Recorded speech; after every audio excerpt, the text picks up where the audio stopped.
thutha wa gukorwo kwandĩkithia andũ aingĩ ta ũrĩa ĩratanyĩte na rĩu mĩhang'o ĩno ĩtigarĩtie kiumia kĩmwe ĩtirihwo, komishoni ya IEBC ndĩrĩ ĩramenya kĩrĩa kĩratũma andũ makorwo matakumĩra kwa wĩingĩ kuoya kura ihinda-inĩ rĩa ciumia 3 hĩtũku. So whatever is stopping people to come and vote must be a big thing because and we are now as IEBC and appealing to other leaders to do their research and find out what is stopping people to register for such an important civic duty in this country.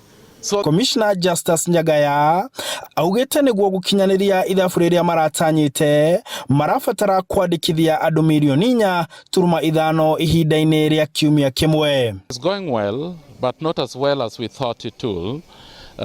We are still waiting for over 4.5 million people that had registered to have their IDs in 2018, between 2018 up to now.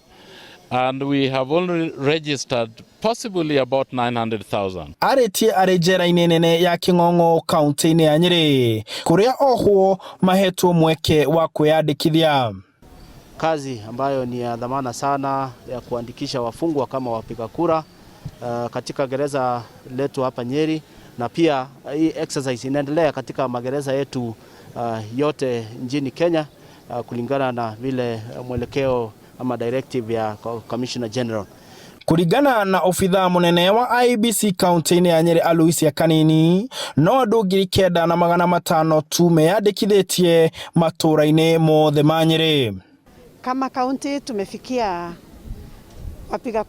wapiga kura 9,500 tukifunga jana.